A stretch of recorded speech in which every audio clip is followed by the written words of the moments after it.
Bonjour les lumières, ici Caroline David Keskin du blog amendigo-academy.com.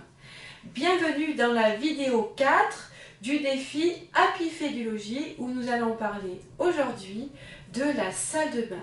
Et vous verrez, j'ai beaucoup à vous apprendre sur cette pièce qui a toute son importance à notre époque, aujourd'hui dans nos maisons. Alors, bien loin est justement l'époque où nos grands-parents et arrière-grands-parents sortaient avec la doudoune dans le froid pour aller à l'extérieur de la maison, se laver, pour aller aux toilettes et dans la salle de bain. Aujourd'hui, la salle de bain est devenue un lieu de prédilection, un lieu sublime où on met en avant notre beauté, notre besoin de bien-être, de béatitude et de sérénité. Dans cette vidéo, je vais vous parler de la symbolique de la salle de bain, de son importance dans notre maison. On parlera aussi de Feng Shui. Et pour finir, comme d'habitude, comment entretenir en 15 minutes notre salle de bain. Et aujourd'hui, nous ferons le tri et nous jetterons ce qui est périmé dans nos placards. Nous nous retrouverons pour 2 autres vidéos à partir de lundi pour parler de la salle de bain. S'amuser dans la salle de bain, vous pourrez même faire participer par la suite vos enfants. Dans cette vidéo, je n'ai pas intéressé vraiment les enfants, dans le sens où je n'ai pas envie que mes petits touchent aux cosmétiques et à la pharmacie par sécurité. Mais comme nous sommes une famille et une vraie équipe, ils ont commencé à travailler sur les cartons du défi, les cartons phares du défi, jetés, rangés, triés et réparés. Et ils se sont beaucoup amusés à colorier, à dessiner, à écrire, à faire du découpage sur les cartons. Donc ils ont commencé à faire le carton jeté et le carton rangé. Donc pendant qu'ils faisaient les coloriages, qu'ils préparaient leur papier, leur découpage, moi j'ai pris des cartons pour aller faire mon défi 15 minutes. Alors comment s'est déroulé le défi, vous le verrez à la fin de cette vidéo.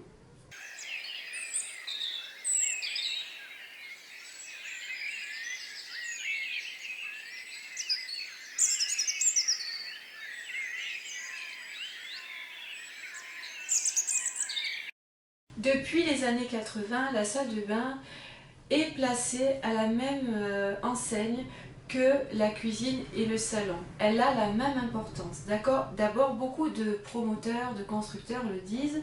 La première chose que regarde une femme quand elle doit acheter ou construire sa maison, qui est déjà existante sur plan, c'est comment va être la cuisine et la salle de bain. Donc ça prouve bien l'importance aujourd'hui de pouvoir se ressourcer dans notre salle de bain après une longue journée de stress. Dans le bain, vous allez devoir faire rentrer la douceur, la tendresse, la zen attitude et le bien-être pour vous y ressourcer pleinement. Notez une chose, c'est que la pièce, la salle de bain, c'est l'une des premières que vous voyez le matin en vous levant et l'une des dernières pièces que vous voyez le soir en vous couchant. Rien de tel que de commencer la journée dans une salle de bain agréable, propre et rangée. Ce sont généralement des pièces qui sont étroites et petites et où il y a beaucoup de rencontres et d'interactions puisque nous y allons déjà 2 à 3 fois par jour pour nous laver, pour nous raser, pour nous maquiller, pour nous brosser les cheveux et les dents. D'ailleurs, entre parenthèses, en ce qui concerne les cheveux, brossez-les 2 fois par jour parce que ce sont des antennes de connexion au niveau énergie. Donc brossez-vous bien le matin, ça c'est évident pour vous coiffer. Et le soir aussi, avant de vous coucher en plus, ça va vraiment vous détendre. Voilà, c'était la petite parenthèse que je voulais faire. Et puis moi je conseille aussi en décoration énergétique positive de placer dans les salles de bain une petite statue qui sourit sur votre lavabo, de manière à ce que quand vous quittez la salle de bain pour pouvoir démarrer la journée, non seulement vous avez été dans une pièce agréable, une pièce qui vous a donné toute l'énergie, les bases, les fondations d'un bonheur assuré au cours de la journée, parce que même dans la difficulté, on peut avoir une certaine forme de joie et de bonheur en nous qui s'éveille régulièrement. et bien le sourire, inconsciemment, c'est une image qui va rester. Moi je le conseille aussi, vous le verrez, dans d'autres pièces dans la maison, à mesure qu'on en parlera dans le défi. Donc donnez le sourire à votre salle de bain pour qu'elle vous le rende bien. Ça c'est important. C'est comme une personne qui se lève le matin et qui a mis ses habits à même le sol. Je veux dire, la première image qu'elle voit, c'est ses vêtements et ses chaussettes de la veille et son slip de la veille qui traîne par terre. C'est pas merveilleux de se réveiller avec ça. Ben, une salle de bain où vous avez du dentifrice sur l'évier, des touches de cheveux par-ci par-là, éventuellement l'eau de la baignoire qui n'a pas été vidée, ou des odeurs de moisissure si vous n'entretenez pas bien vos jouets, ben, finalement vous n'allez pas être bien et votre salle de bain ben, elle va vous rejeter au même titre que vous allez la rejeter. Donc prenez vraiment conscience qu'aujourd'hui vous avez besoin de toute cette matière de ressources, de douceur et de bien-être pour démarrer et finir la journée. Parce que quand vous allez vous coucher, vous allez reposer votre corps, vous allez vraiment vous ressourcer et c'est vital pour vivre heureux et longtemps. Donc une des premières bases, c'est d'instaurer aussi des règles dans votre salle de bain avec vos enfants. Moi je vous conseille d'acheter des compartiments de couleurs. Moi j'ai quand même 3 enfants, je travaille, donc ils ont chacun leur petite boîte. Dans cette boîte, ils ont leur dentifrice, leur brosse à dents, leur verre. Ils ont toujours un gant propre que je prépare, c'est un geste qui est assez rapide, et une serviette pour s'essuyer les mains. Et ils sortent leur boîte, ils prennent leur matériel, ils se brossent les dents, ils se coiffent, il y a même la brosse. Tout est bien rangé, tout est hygiénique, bien pensé. Et ensuite, ils remettent leur boîte dans le meuble du lavabo. Donc je suis obligée de fonctionner comme ça. C'est très très important et je vous conseille de faire la même chose. Et les impliquer aussi à nettoyer le lavabo une fois qu'ils se sont brossés les dents, de manière à ce que le dentifrice ne sèche pas et que ça soit une surcharge encore pour vous. Et vous verrez que si vous nettoyez et rangez intelligemment votre maison, vous aurez plus de temps pour prendre du plaisir. Ça c'est très important de le noter. Autre chose au niveau du rangement qui est important, c'est au niveau des serviettes. Prévoyez d'avoir une petite serviette pour vos cheveux et le visage et une grosse serviette pour le corps. Une de chaque par semaine suffit, pas la peine de vous encombrer avec, en changeant de serviette régulièrement. D'abord c'est pas économique parce que vous allez devoir faire tourner plus souvent la machine à laver et ça suffit, ça reste hygiénique. Après moi je prévois toujours qu'il y en ait 2 par personne de manière à ce qu'il y ait des imprévus. S'il y a des imprévus, ben, on peut prendre une autre serviette et puis prévoyez d'en avoir 4-5 de plus dans un placard pour vos invités. Il y a toujours aussi, faut toujours être prévoyant en fait dans une salle de bain. Ensuite, il faut savoir une chose, c'est que ce qui prouve cet engouement du bien-être par l'importance qu'on a aujourd'hui dans la salle de bain, à peu près depuis les années 80, c'est qu'on a laissé rentrer presque un centre de bien-être de massage chez soi, avec tout ce qui est hydromassage, des lumières, des LED qui vont créer une ambiance cocon dans la salle de bain, etc. Donc ça prouve bien l'importance qu'on a de la salle de bain. Les gens aujourd'hui veulent des baignoires parce que la baignoire représente, lorsque l'eau chaude coule dans la baignoire, un petit peu ce qu'on ressentait lorsqu'on était fœtus dans le ventre de notre mère, dans cette eau remplie de chaleur, d'amour, et cette eau dans ce rond, hein, du ventre à le rond et l'eau, hein, d'ailleurs le rond c'est le métal qui produit l'eau. Donc cette eau qui va couler, cette chaleur qui va couler dans la baignoire, on va représenter, va activer les mémoires, les mémoires de ce que l'on était lorsqu'on était fœtus. Bon, après vous savez que moi j'essaye d'être écologique, économique le plus possible, donc quand même je fais en sorte de prendre très peu de bains, et mes enfants savent qu'ils ont le droit de prendre du plaisir en se douchant, de prendre le temps de se déstresser, mais c'est 15 minutes par personne maximum, doucher, sécher. 15 minutes, je trouve que c'est le bon compromis pour se détendre et en même temps être respectueux de notre belle planète. Ce qui est important aussi, c'est que pour éveiller tous les sens, parce que là tous vos sens s'activent, les 5 sens de l'homme sont en pleine ébullition dans les salles de bain d'aujourd'hui. Pourquoi? Parce que comme maintenant on aime y prendre du temps et que ça devient une pièce phare, certaines personnes vont utiliser par exemple des bonnes odeurs. Moi je le fais souvent parce que j'ai horreur de l'odeur de l'humidité. J'aime pas ça. Donc d'abord j'ai la chance d'avoir une fenêtre dans mes 2 salles de bain, donc j'ouvre le plus possible. L'été, grâce à la moustiquaire, vous pouvez, grâce à une moustiquaire, vous pouvez ouvrir le plus possible quand vous êtes chez vous. Ensuite je parfume régulièrement avec le parfum écologique dont j'ai donné la recette pour les toilettes. Et puis moi j'adore la lavande. J'adore l'extrait de lavandin, j'en mets partout. Vous pouvez aussi dans la salle de bain travailler avec les huiles essentielles de citron, par exemple, pour ceux qui ont du mal avec la lavande. Moi je vais vous parler de la lavande parce que c'est vraiment mon truc. Donc par exemple, dans vos armoires, si vous avez dans la salle de bain vos serviettes, pour qu'elles aient une bonne odeur, ce que je vous conseille, c'est toutes les 2 serviettes, c'est de mettre un sachet de lavande séchée ou d'acheter un savon bio avec un parfum qui vous plaît, qui vous fait du bien, et vous mettez vos savonnettes comme ça entre les serviettes pour qu'elles puissent s'imbiber de ces bonnes odeurs. Et en parlant de savonnettes, je vais vous donner aussi une petite astuce dans votre salle de bain, c'est que souvent, quand on a un savon sur le lavabo, il a tendance en séchant à salir. Et après, il faut un peu d'huile de coude très légèrement pour nettoyer, mais c'est pas très propre, visuellement c'est pas très sensuel, alors que la salle de bain est devenue une pièce sensuelle aujourd'hui. Donc la petite astuce à piffer du logis, c'est que vous prenez le bouchon d'une bouteille d'eau en plastique, et puis en le retournant, vous le plantez dans votre savon. Ce qui fait que lorsque vous allez le poser sur le lavabo, il ne va pas toucher votre faïence. Et du coup, il va sécher et ça sera extrêmement propre. Donc ça, c'est une autre petite astuce que je voulais vraiment partager avec vous pour parler de la salle de bain. Alors maintenant, je vais vous parler un petit peu de Feng Shui dans cette pièce qui est devenue finalement, à force de désir, de bien-être, de sensualité dans cette pièce, qui est devenue une pièce thérapeutique. On va parler un petit peu de Feng Shui. Donc ce sont, je le répète bien, des généralités que je vous donne. Parce qu'il faut vraiment étudier la compatibilité du lieu, la compatibilité des personnes ensemble, en interaction, pour connaître l'impact de votre environnement proche sur vous.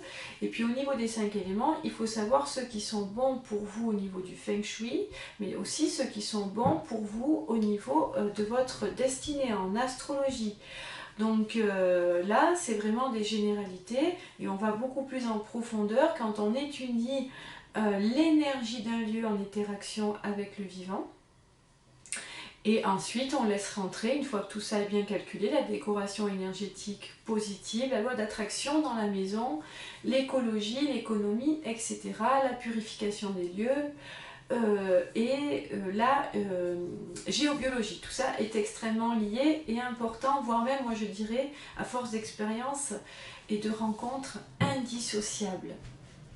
Donc pour revenir au Feng Shui, si vous avez une salle de bain qui est à l'est et au sud-est, donc dans des secteurs qui sont bois, vous allez favoriser les couleurs du bois, qui sont le vert et le marron. Mais attention au vert quand même, qui est une couleur qui peut rendre votre peau verdâtre quand vous vous regardez dans un miroir.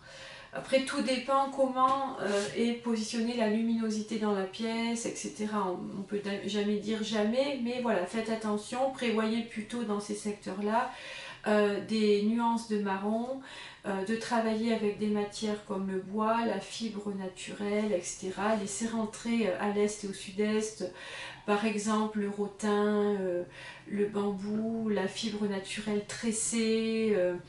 Voilà, il y a vraiment des tas de matériaux et de couleurs dans le bois, donc vous allez vraiment vous régaler si votre salle de bain est dans cette pièce.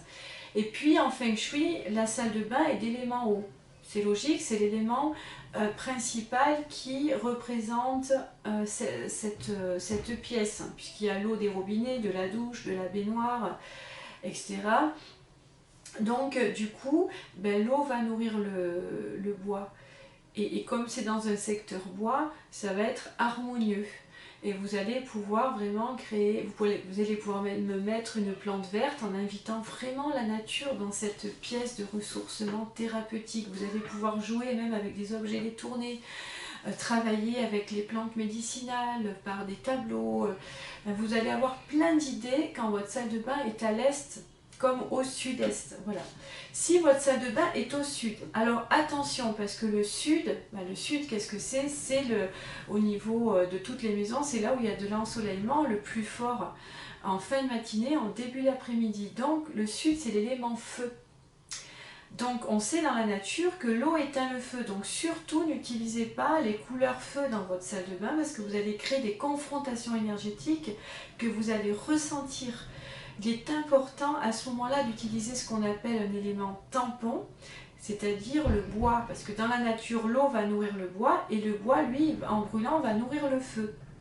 Donc à nouveau, les matières, les formes, les couleurs, les odeurs du bois vont s'inviter comme à l'est et au sud-est, au sud. Ensuite, vous avez le secteur sud-ouest, nord-est et le centre qui représentent la terre. Alors l'eau et la terre ne font pas très bon ménage, ça fait plutôt de la boue. Donc surtout si votre salle de bain est au sud-ouest, en plus d'être un secteur terre et d'avoir plein d'autres caractéristiques, c'est le secteur de la mère, de la femme, du couple. Donc c'est pas top d'avoir sa salle de bain à cet endroit. Mais encore une fois, l'étude Feng Shui apportera des solutions. Mais dans ce contexte-là, vous allez favoriser le métal parce que d'abord, il faut savoir que la terre produit le métal qui produit l'eau. Donc c'est l'élément tampon entre la terre et l'eau. Et puis le métal va apaiser la terre qui reçoit plus ou moins une confrontation de l'eau qui la transforme en boue, en liquide.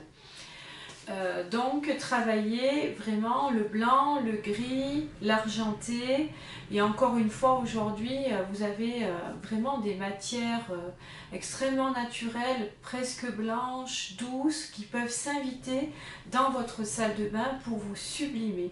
Si votre salle de bain elle est belle, elle va vous sublimer en retour. C'est vraiment une relation avec cette pièce de donner et de recevoir. Moi, si votre salle de bain elle est au centre, puisque là on est dans les élémentaires, c'est pas top parce que comme je le disais dans la vidéo sur les toilettes, tous les secteurs de 45 degrés qui sont tracés sur votre plan en fonction du nord magnétique et en fonction du centre de gravité de la maison, qui se calcule différemment que votre maison soit irrégulière ou régulière, si tout se rejoint dans une pièce où il y a de l'eau comme les WC et la salle de bain, il y a des évacuations, donc il y a des pertes d'énergie. C'est pour ça qu'on dit qu'il faut baisser la cuvette des toilettes, fermer la porte des toilettes, fermer la porte de la salle de bain le plus possible, parce que du coup, tous les secteurs de la maison vont vraiment être affaiblis. Donc c'est difficile d'avoir un excellent feng shui quand on a notamment ces pièces d'eau qui sont au centre. Donc fermez bien la pièce. Si vous avez une fenêtre, c'est mieux pour lutter contre l'humidité. Sinon, il faut essayer de trouver un système pour l'évacuer. Et puis à l'extérieur, pensez à mettre un tapis de la couleur du secteur, une image propice à l'extérieur de la porte, les autres pièces qui vont distribuer l'énergie comme le couloir, de manière à ce que l'énergie ne soit pas trop affaiblie lorsqu'on ouvre la porte et qu'elle va aller se jeter dans les évacuations. On continue avec nos secteurs, les couleurs, etc. Donc si votre salle de bain est à l'ouest ou au nord-ouest, on est dans le secteur du métal, donc on va favoriser les couleurs blanc, grise, argenté, tout ce qui est métal en fait, tout ce qui est décoration métallique, dans la couleur comme dans la matière. On va favoriser au nord maintenant, donc le nord c'est l'élément eau, la salle de bain est eau. Donc du coup on a trop d'eau. Dans cette pièce où il y a beaucoup d'eau, on va plutôt utiliser le bois qui va pomper ce trop plein d'énergie et recréer l'harmonie dans la pièce. Imaginez une rivière dans la nature avec un arbre ou un buisson qui vient s'installer. Le dessin de la rivière peut changer, mais le flux va aussi être modifié et ralenti. Donc vous pourrez utiliser les matières naturelles, le bois, les fibres de bois, etc. Moi-même, j'ai une salle de bain en bois que j'ai teintée avec une marque bio. il y a quelques années, il y a plus de 10 ans. Et là, il faut que je le refasse quand même, mais le bois, il a bien tenu. Il y a de très très bons produits, très bons vernis écologiques, bio, pour les salles de bain en bois, même si j'envisage à terme de carreler une partie pour un meilleur entretien, une meilleure hygiène. Le bois est quand même très agréable dans une salle de bain. J'adore marcher pieds nus et rentrer dans ma salle de bain pieds nus, cette salle de bain qui est vraiment pour moi une salle de bain zen. Au niveau des formes, je vous invite surtout à mettre des formes arrondies qui représentent la goutte d'eau, qui représentent la douceur, la tendresse. Voilà la place du fœtus dans le ventre de sa mère. Dans votre salle de bain, et puis d'utiliser des fibres naturelles au niveau de vos tapis. Par exemple, moi ce que j'adore, c'est les serviettes et les gants en bambou. J'en ai pas actuellement, mais j'envisage depuis longtemps de m'en procurer parce que c'est d'une douceur. C'est incroyable et puis ça absorbe l'humidité beaucoup plus que n'importe quelle serviette. Donc ça, si vous devez acheter des serviettes, c'est pour ça que je vous le dis, parce que c'est vraiment quelque chose de fabuleux.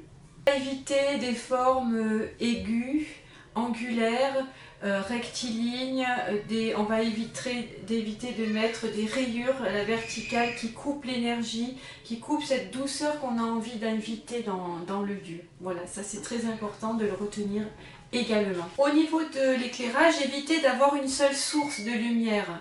Il faut de la lumière puissante dans votre salle de bain. Il faut bien gérer la lumière. D'abord, vous pouvez avoir une lumière plutôt chaude et dorée pour sublimer le corps, mais par exemple, quand vous êtes près de la douche, mais par exemple, lorsque vous êtes au lavabo, il vous faut un miroir avec une lumière vive et économique. Pourquoi? Parce que quand vous allez vous raser, vous maquiller, il faut bien que vous puissiez voir tout le contour de tout votre visage. Ça évitera aussi des zones d'ombre sur le visage. Vous pourrez vraiment vous regarder et bien prendre soin de vous. Ça, c'est très important. Moi, je conseille souvent des spots qui vont vers le haut pour créer une belle énergie, par exemple, dans la salle de bain. Si vous avez votre salle de bain qui est au-dessus de la porte d'entrée, c'est la même chose que les toilettes. Prévoyez du coup aussi des spots dans le haut d'entrée qui remontent vers le haut pour ne pas que les évacuations au niveau énergétique viennent contrarier l'énergie bénéfique qui peut rentrer chez vous, à condition qu'à l'extérieur l'énergie soit bonne et rentre bonne chez vous. Si vous avez votre salle de bain proche de votre chambre ou accolée à la chambre, ne dormez pas contre la salle de bain. Ça peut perturber votre sommeil et si c'est le cas, consultez un expert en Feng Shui. Évite aussi d'avoir la salle de bain proche de l'entrée lorsqu'on construit une maison parce que comme l'énergie bénéfique rentre par la bouche du Qi qui n'est autre que votre entrée, si vous rencontrez, comme je l'ai expliqué sur la vidéo des toilettes, tout de suite les WC, la salle de bain, l'énergie comme elle est ralentie, elle est affaiblie par ces pièces où il y a des évacuations, du coup après dans les autres pièces, à vivre qui demande d'être un peu plus yang, l'énergie va être pauvre et c'est des maisons où on peut se sentir vraiment pas bien.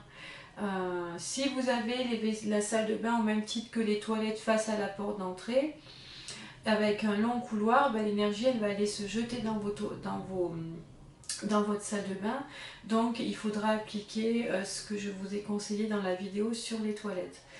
Quand vous êtes dans la configuration où vous avez les WC et la salle de bain dans la même pièce, c'est pas top. Pourquoi? Parce que la salle de bain, vous l'avez bien compris, sublime ce que l'on est et les toilettes, c'est plutôt pour évacuer nos déchets.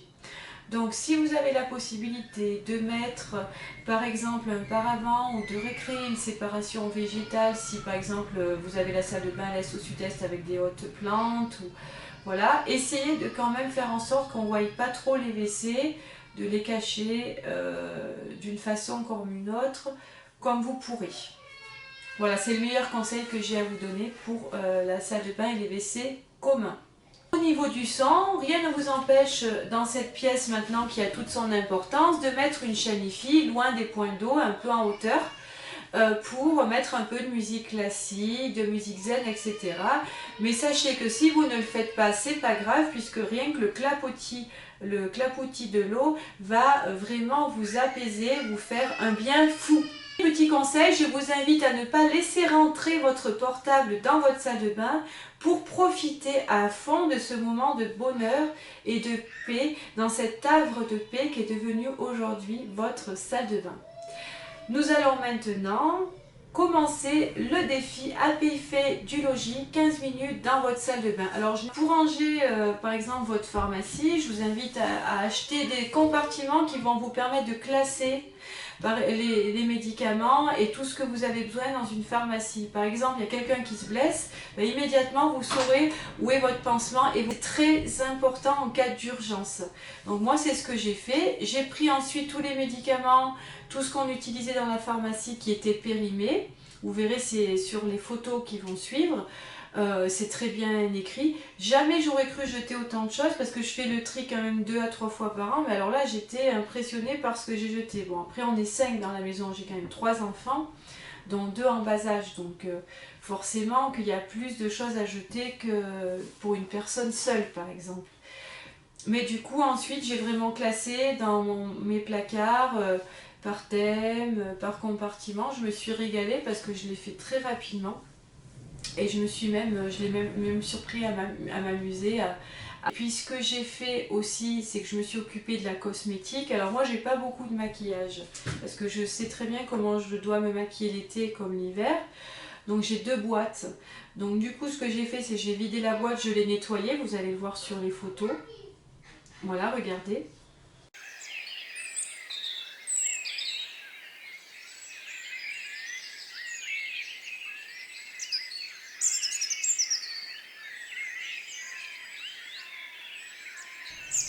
Parce que parfois on ferme mal, par exemple, un eyeliner, un crayon ou un rouge à lèvres et ça vient salir le fond de la boîte, puis c'est poussiéreux. Du coup, c'est important des fois de laver un petit peu. Donc vous pouvez le voir sur les photos. J'ai nettoyé avec de l'eau et du vinaigre blanc, donc ça va vite. Et puis j'ai mis une touche d'huile essentielle de lavande de manière à ce que mon maquillage ne prenne pas l'odeur désagréable du vinaigre blanc. Voilà, là, je vais vous montrer aussi quelques photos concernant le tri des médicaments.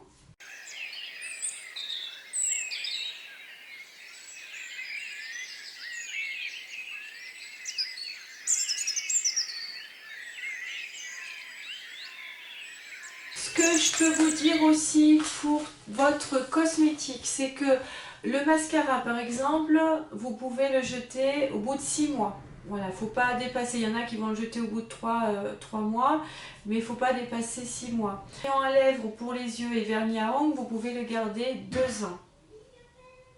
Eyeliner, vous pouvez le garder à peu près 6 mois maximum. Le fard à paupières peut se garder 1 année. Le fard à joues va se garder aussi 1 année. Et votre rouge à lèvres, vous pourrez le garder 1 année entière. Faites plaisir à faire vraiment votre boîte été-hiver parce qu'on ne se maquille pas avec les mêmes couleurs. Et dans votre boîte, pensez à mettre aussi votre parfum hiver, votre parfum été. Ça, c'est un conseil que j'ai à vous donner.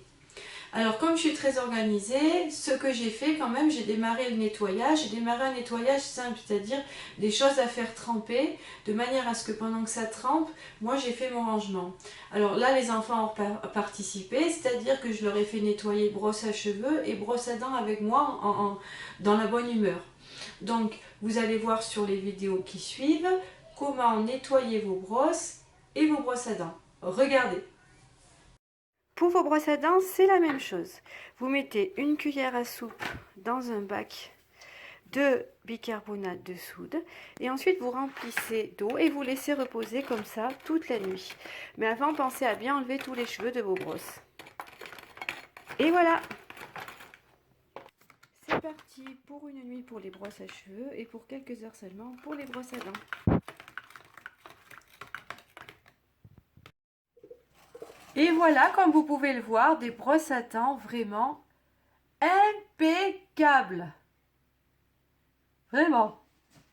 Et puis l'autre chose que j'ai fait avec les enfants aussi, c'est qu'on a nettoyé la baignoire. En fait, la nettoyer simplement, ils ont frotté un petit peu la baignoire, vous verrez, avec du citron. Et on a saupoudré de sel jusqu'à demain matin où je pourrai nettoyer avec ma poire de douche. Autant frotter pour ne pas rayer la baignoire. Alors, je vais commencer à vous expliquer comment vous pouvez nettoyer votre baignoire de manière écologique, saine avec du citron et du sel de table. Alors, ce qu'il faut commencer à faire, c'est prendre la moitié d'un citron. Si la moitié d'un citron ne suffit pas, vous pourrez en prendre un deuxième. Donc, il faut d'abord presser le citron tout autour de la baignoire. Voilà, faire bien tomber le jus. Puis, ensuite, on va frotter avec le citron les parois et toute la baignoire.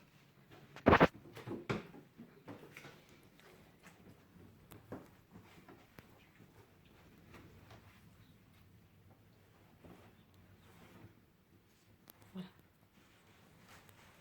Et ensuite, l'objectif étant de prendre votre sel de table et d'asperger un peu partout.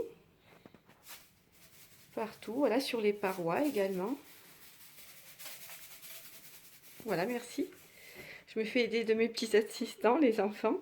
Vous mettez donc vraiment, voilà, je vais vous montrer. Vous mettez partout le sel. Ne frottez pas le sel parce que ça risque de rayer votre baignoire. Par contre, vous allez laisser reposer quelques heures pour ensuite rincer tout simplement.